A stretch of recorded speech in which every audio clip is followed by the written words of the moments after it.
Sistema Educacional Radar lidera em aprovações dos vestibulares e em 2022 não foi diferente. Foram 66 feras aprovados e classificados em universidades públicas e particulares. Com destaque para Emily Yasmin Barbosa de Andrade, primeiro lugar na UPE e terceiro lugar na Federal para a enfermagem. Maria Victória da Silva Santos, segundo lugar na Federal para Fonoaudiologia. Rebeca dos Reis Melo Lima, segundo lugar no IFPE para Design Gráfico. Esther Larissa de Oliveira Moura, terceiro lugar na UPE para Educação Física. Larissa Roberta de Santana Raimundo, quarto lugar na UPE para Matemática. E Vitória Macedo de Freitas Oliveira, sexto lugar na Federal para Medicina. Radar e Universidade, sintonia perfeita.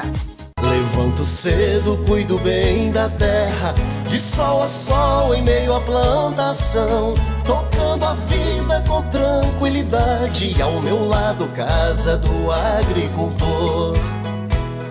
O que se planta colhe com a mãe natureza, é fartura na mesa, produtos agrícolas, sementes e ração, fazendo verde da nossa região.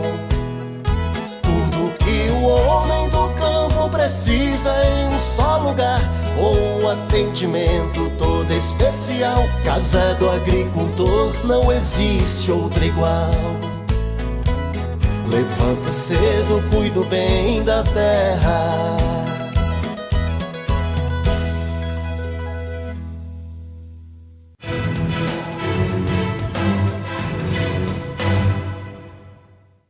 Hoje é quarta-feira, 14 de setembro de 2022. Polícia Militar recebe denúncia de cárcere privado na cidade de Pombos. Vítima era obrigada a pedir esmolas em um carro de som. Acidente envolvendo 3 caminhões deixa motorista ferido na BR-232 em Moreno. Polícia Civil deflagra a operação e cumpre 12 mandados de busca e apreensão no sertão do estado. Caçamba carregada de areia tomba durante descarregamento e derruba muro de área de lazer no loteamento Conceição 2 em Vitória. Esses são os principais destaques de hoje. E você vê agora no Nova Notícias.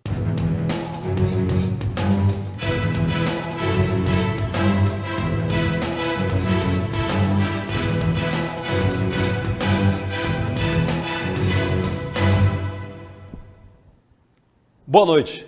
A Polícia Militar recebeu na manhã de hoje uma denúncia a respeito de um cárcere privado que estava acontecendo na cidade de Pombos. De acordo com a denúncia, a vítima era obrigada a pedir esmolas em um carro de som. Nós viemos até a cidade de Pombos, no estado de Pernambuco. Pombos que fica a 62 quilômetros da capital Recife e a 752 quilômetros de Picos, no Piauí. O que tem a ver Pombos, Pernambuco, com Picos, no Piauí? O Nordeste do Brasil? Ou uma história que, se a gente não contasse para você, talvez você não acreditasse? Trata-se de um sequestro e cárcere privado que vinha acontecendo aqui na cidade de Pombos há cerca de 5 meses.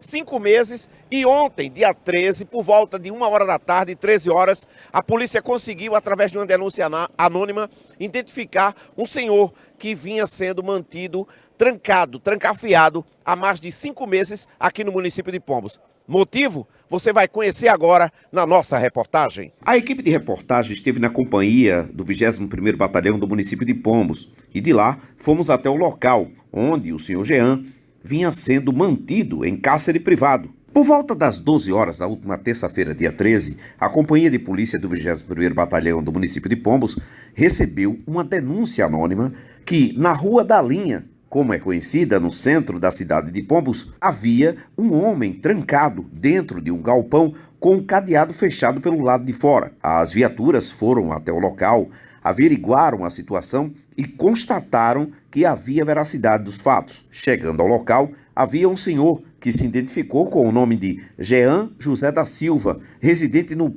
Piauí, em Picos, onde o mesmo morava anteriormente. Ao chegar ao local, a polícia constatou que se tratava de um cárcere privado. A chave do galpão não estava de posse do senhor Jean, e sim com uma outra pessoa, um senhor chamado Fernando, que residia no município de Pombos. O senhor Jean ainda relatou à polícia que vivia trancado no galpão, saindo apenas para fazer mendicância, que era colocado na mala de um carro de propriedade do senhor Fernando. Jean contou também que tinha as suas pernas enroladas por um cobertor e saía por várias cidades vizinhas da cidade de Pombos pedindo esmolas, fazendo-se passar por deficiente físico. Ele ainda relatou à PM que estaria nesse galpão há cerca de 5 meses, trazido de Picos do Piauí com a promessa de emprego pelo senhor Fernando, mas que ao chegar ao local foi obrigado a fazer esse tipo de serviço. Também confirmou que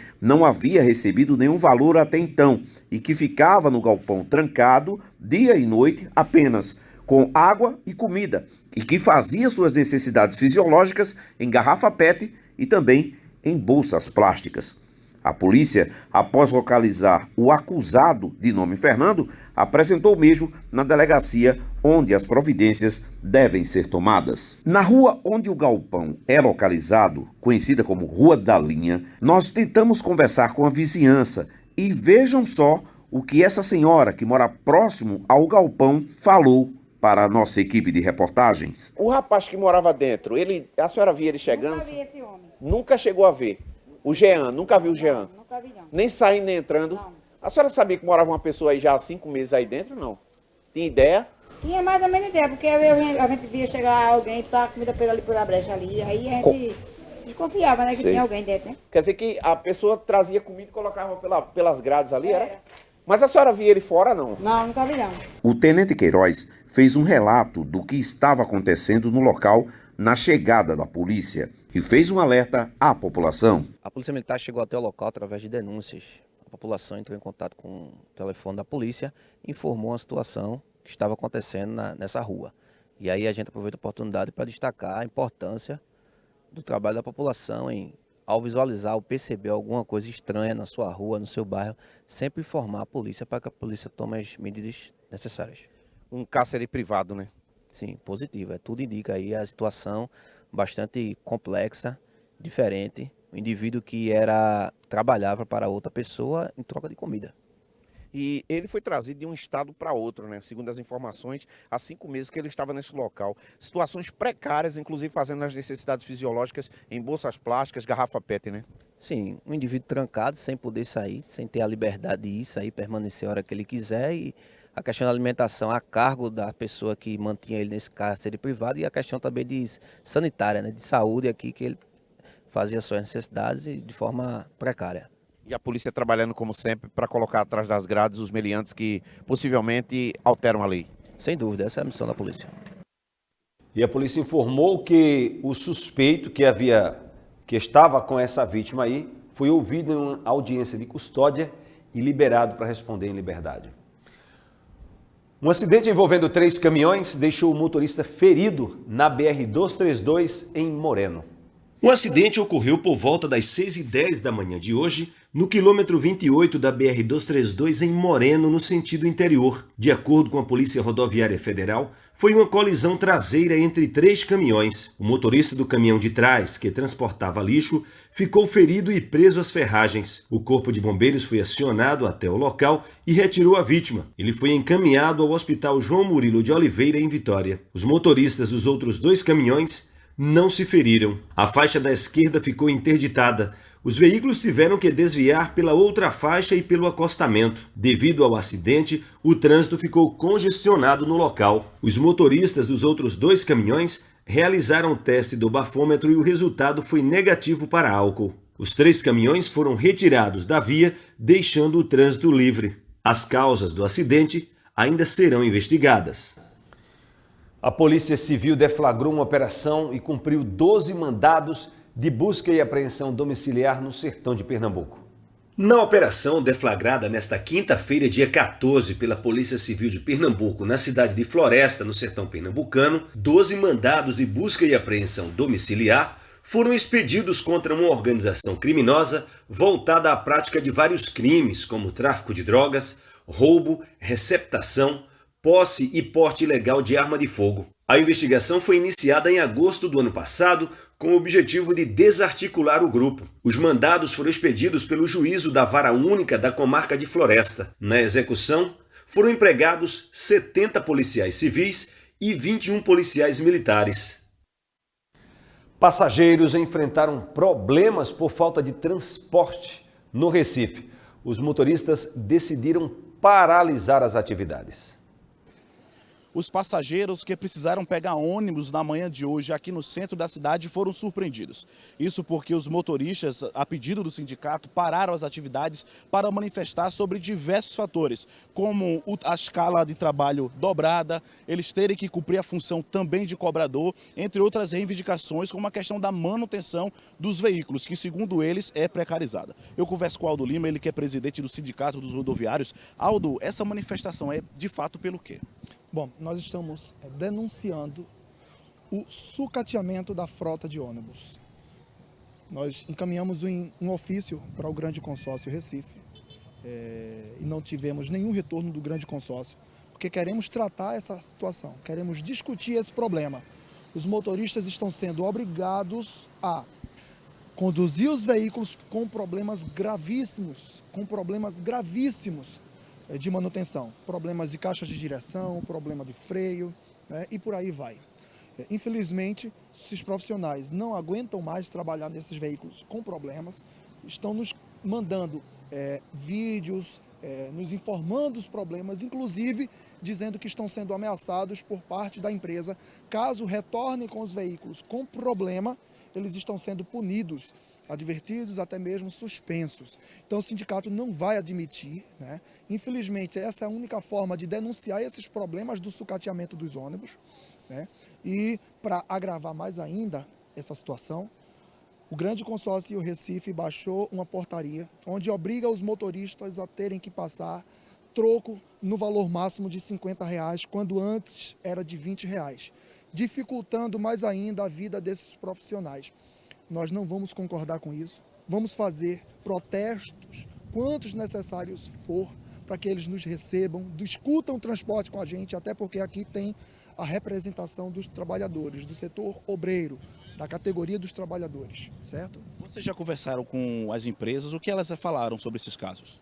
Bom, nós não discutimos com as empresas, até porque essa responsabilidade é do Grande Consórcio Recife, de fiscalizar a frota de ônibus, inclusive essa questão dos ônibus mais antigos, que estão acima do prazo limite, do tempo limite, e esses problemas mecânicos. Infelizmente, o Grande Consórcio Recife não cumpre o papel que deveria cumprir. Vocês deram algum prazo para que parte desses problemas seja resolvido?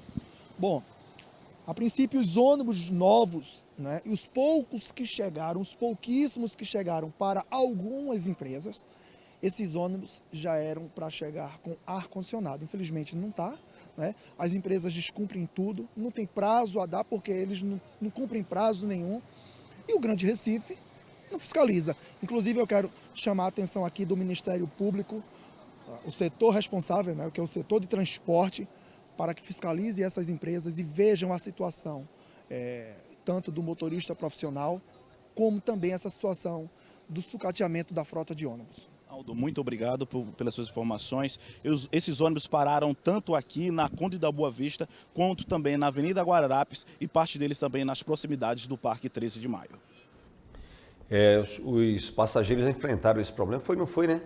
Eles enfrentam esse tipo de situação no Recife. Olha, um assalto em plena luz do dia. A câmera de monitoramento registrou o crime em uma rua movimentada na cidade de Surubim. O assalto foi filmado por uma câmera de monitoramento na Avenida São Sebastião.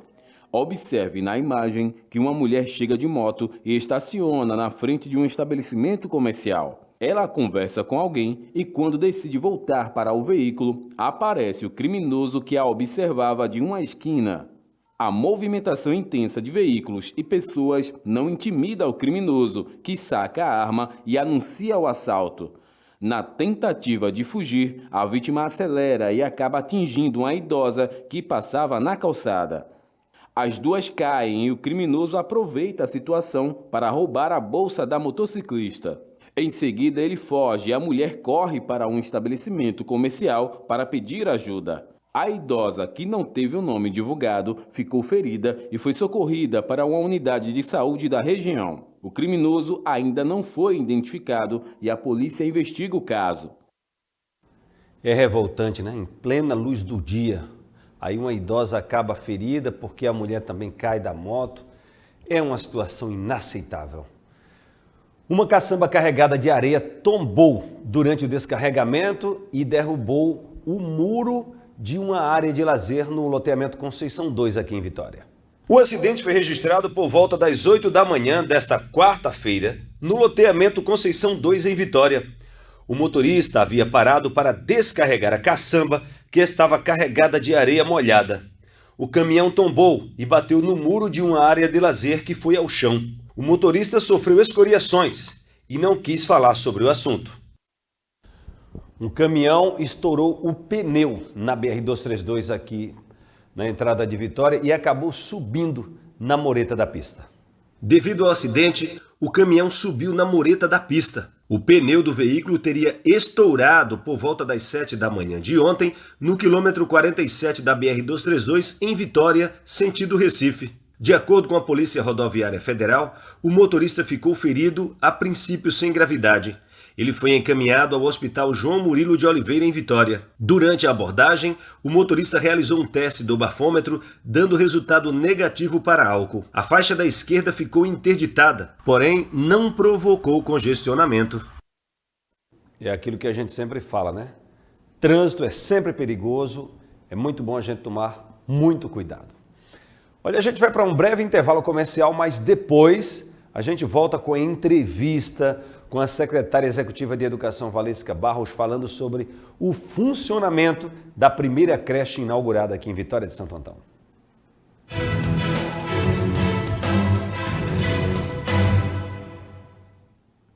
O Sistema Educacional Radar lidera em aprovações dos vestibulares e em 2022 não foi diferente. Foram 66 feras aprovados e classificados em universidades públicas e particulares. Com destaque para Emily Yasmin Barbosa de Andrade, primeiro lugar na UBE e terceiro lugar na Federal para a enfermagem. Maria Victória da Silva Santos, segundo lugar na Federal para fonoaudiologia. Rebeca dos Reis Melo Lima, segundo lugar no IFPE para design gráfico. Esther Larissa de Oliveira Moura, terceiro lugar na UPE para educação física. Larissa Roberta de Santana Raimundo, quarto lugar na UPE para matemática. E Vitória Macedo de Freitas Oliveira, sexto lugar na Federal para medicina. Radar e Universidade, sintonia perfeita.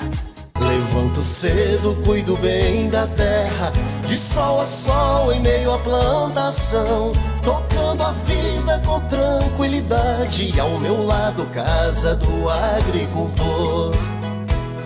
O que se planta colhe com a mãe natureza, é fartura na mesa, produtos agrícolas, sementes e ração, fazendo verde da nossa região.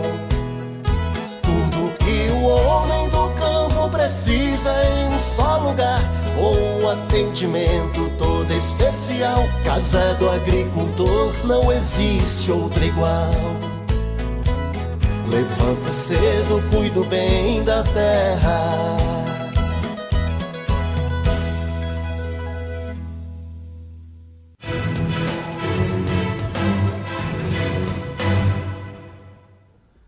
Estamos de volta com Nova Notícias e a gente conversa agora, através de uma videoconferência, com a secretária executiva de Educação do município de Vitória de Santo Antão, Valesca Barros. E a gente vai falar sobre o funcionamento da creche que foi inaugurada há 2 dias aqui em Vitória de Santo Antão.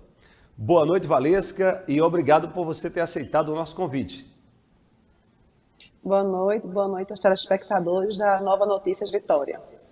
Então, Valesca, me diz uma coisa, a creche foi inaugurada em Vitória. Conta pra gente, né? As pessoas que não tiveram oportunidade ainda de conhecer essa creche, como é a estrutura dessa creche, quantas crianças ela comporta, para que as pessoas possam ter uma dimensão daquela estrutura. É a primeira creche, o primeiro CMEI, Centro Municipal de Educação Infantil de Vitória de Santo Antão. Essa creche, ela recebe a homenagem, né, da professora Eunice Xavier, uma grande professora do município, e é a primeira creche do município na gestão do prefeito Paulo Roberto. Então é algo bem grandioso para a cidade, nós estávamos numa expectativa muito grande, é uma estrutura grandiosa, ela conta com isolamento acústico, isolamento térmico, isso para garantir às crianças o máximo de conforto.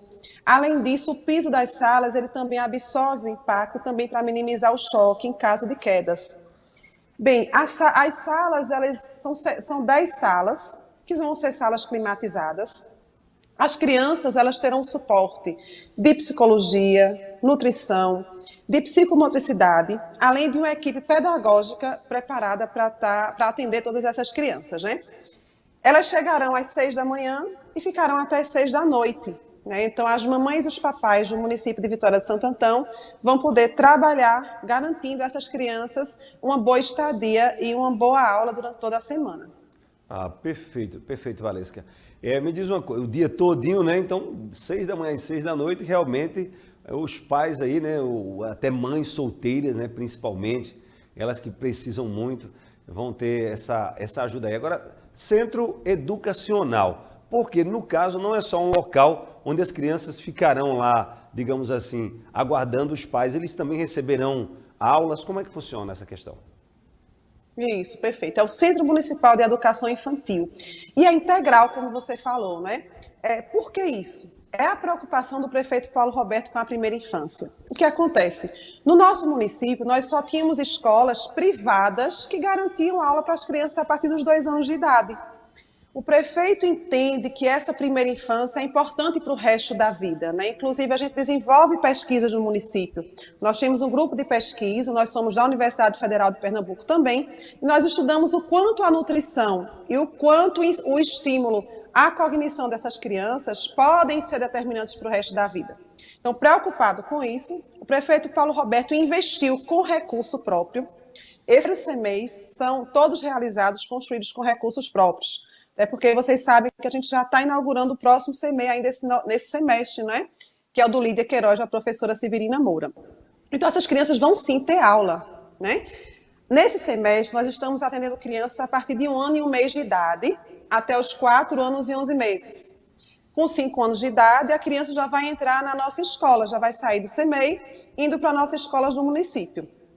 E a partir de janeiro, nós iremos começar a atender os bebês a partir dos 6 meses de idade, que aí já são os berçários. A gente já tem berçário esse ano, mas a partir de 1 ano e 1 mês, mas a partir de janeiro, a partir de 6 meses de vida. Que coisa maravilhosa, né? A estrutura ficou muito linda, a gente acompanhou aqui pelas imagens. Agora me diz uma coisa, Vanessa, em relação a crianças que têm algum problema especial de saúde, também é possível colocar, digamos assim, uma criança dessa para utilizar o serviço da creche? Sim, nós garantimos a inclusão. Inclusive, nós temos crianças que têm um diagnóstico do espectro autista, nós temos criança que tem síndrome de Down associada à hidrocefalia, e essas crianças elas contam com apoio a mais. Na verdade, cada sala de aula, das crianças de 2 e 3 anos de idade, a partir de 1 ano de idade, elas têm um professor e 2 apoios por sala de aula. O que é que esses apoios? Qual a função desses apoios? É para ajudar a dar o banho, a alimentação, escovar o dente, pentear o cabelo, ajudar nas atividades recreativas também. E aí, com 4 anos de idade, nós temos um apoio e um professor. Para essas crianças especificamente, que necessitem de alguma atenção especial, elas têm também um profissional de apoio para dar um suporte maior. Às vezes, as crianças precisam de auxílio à locomoção, algo a mais, né? Alguma atenção maior. E aí, sim, nós temos a inclusão no nosso CMEI. Perfeito. Agora me diz uma coisa, Valesca, em relação à questão de, por exemplo, quantas crianças a creche comporta, vão ser atendidas assim a princípio, e se já está lotado? Conta aí pra gente em relação a isso. Perfeito. O nosso CMEI ele comporta 188 crianças. Como eu falei anteriormente, a partir desse semestre a gente vai estar atendendo as crianças a partir de 1 ano e 1 mês de vida. E aí, graças a Deus, a procura foi muito grande. E nesse semestre nós já estamos com a matrícula de 125 crianças. Acontece que nós já temos um cadastro reserva para que a criança, para garantir a entrada dessa criança no próximo semestre. Existem critérios estabelecidos, né, para que essa criança entre no CMEI. Na verdade, a criança precisa residir em Vitória de Santo Antão, né? O pai e a mãe não precisam trabalhar ainda, necessariamente, né? Se ele não tiver um emprego, até porque essa é uma das intenções do governo municipal, do prefeito Paulo Roberto, de garantir, né, que essa mãe consiga procurar um emprego, inclusive, né? Então, na verdade, por enquanto, né, com relação aos critérios de enquadramento, vamos dizer assim, essa criança precisa residir em Vitória de Santo Antão, e os pais têm que buscar e levar a criança no CEMEI, né? Então, não precisa nem morar próximo à Redondeza, na verdade. Se ela morar mais próximo, isso vai ser uma elegibilidade maior para essa criança, né? Ela vai ter um critério a mais. Mas ela precisa apenas residir em Vitória de Santo Antão. Perfeito. Então, as vagas já foram todas preenchidas ou quem quiser ainda pode ir lá? E como deve fazer uma pessoa, por exemplo, que gostaria de colocar o filho na creche? As mães e os pais, elas podem ir lá para preencher um cadastro reserva, como eu falei anteriormente. A gente vem fazendo toda uma programação, a Secretaria de Educação vem fazendo toda uma programação. Não é tão simples assim abrir um CEMEI, não é? É toda uma estrutura física, como eu falei anteriormente, foi recurso próprio, e toda uma questão estrutural, de imobiliário, de merenda, de profissionais, os profissionais que estão gerindo o CEMEI, inclusive, né? A professora Willy Clécia, professora altamente capacitada, uma pessoa que entende bastante da educação infantil. E aí, a partir de hoje, inclusive, né, a notícia que a gente tem de ontem, na verdade, começaram as aulas dos bebezinhos, que são as salas que a gente chama de ninho, são os pequenininhos. Então, para que eles tenham uma adaptação mais facilitada, já que tem pouca gente lá ainda. Mas os pais e as mães podem ir, sim, lá no nosso CEMEI, preencher esse cadastro reserva. Não fiquem preocupados, porque o prefeito sabia que a necessidade é grande.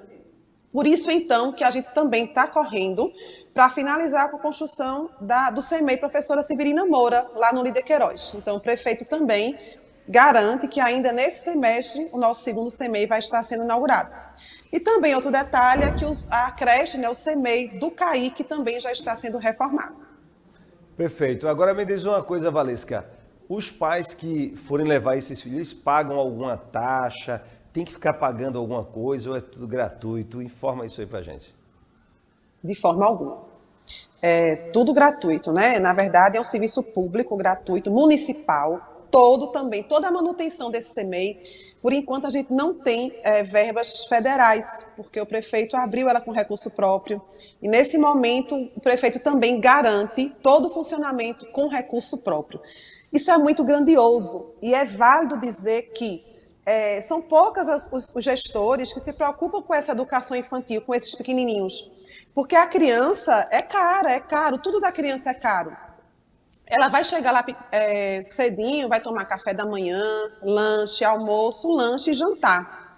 Então, ela vai tomar banho, tudo, né? Ela vai ter fardamento, shampoo, condicionador, todos os itens de higiene pessoal, todos os itens também pedagógicos, né? Bolsa, as bolsinhas pequenininhas de rodinhos, os pais já estão recebendo, todo o material didático, isso também tudo já foi contabilizado, né? Nesses kits que o prefeito também já tinha previsto, né? Para garantir para os nossos estudantes. Então, é tudo muito caro. E aí, tudo com recurso próprio, mas é tudo gratuito, obviamente.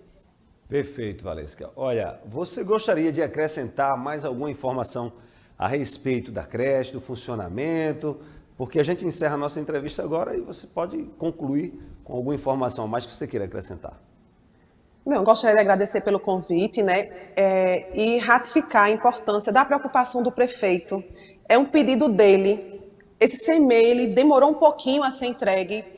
Na verdade, o engenheiro até comentou sobre isso, o engenheiro da empresa, que ficou tão bonita devido à perfeição que o prefeito queria, né? Ele tem um nível de exigência elevado, isso em todos os aspectos. E aí a gente também, né, eu trabalho com neurociência, a gente também garante toda a questão da saúde dessa criança, o pensamento, né, da saúde como um todo.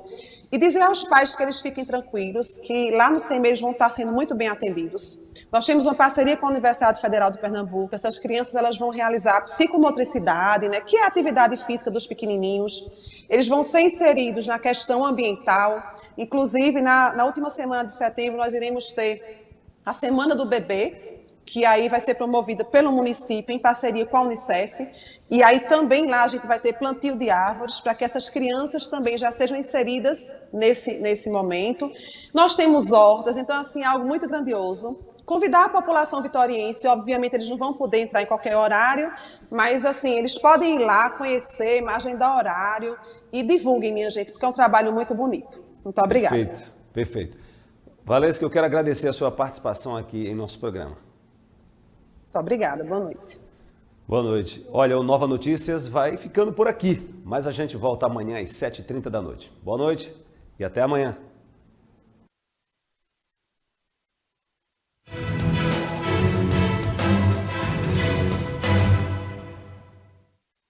O Sistema Educacional Radar lidera em aprovações dos vestibulares e em 2022 não foi diferente. Foram 66 feras aprovados e classificados em universidades públicas e particulares. Com destaque para Emily Yasmin Barbosa de Andrade, primeiro lugar na UBE e terceiro lugar na Federal para a enfermagem. Maria Victória da Silva Santos, segundo lugar na Federal para Fonoaudiologia. Rebeca dos Reis Melo Lima, segundo lugar no IFPE para design gráfico. Esther Larissa de Oliveira Moura, terceiro lugar na UPE para educação física. Larissa Roberta de Santana Raimundo, quarto lugar na UPE para matemática. E Vitória Macedo de Freitas Oliveira, sexto lugar na Federal para medicina. Radar e Universidade, sintonia perfeita.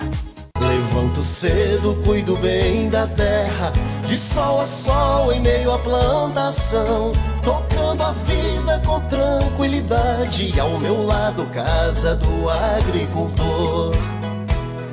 O que se planta colhe com a mãe natureza, é fartura na mesa, produtos agrícolas, sementes e ração, fazendo verde da nossa região.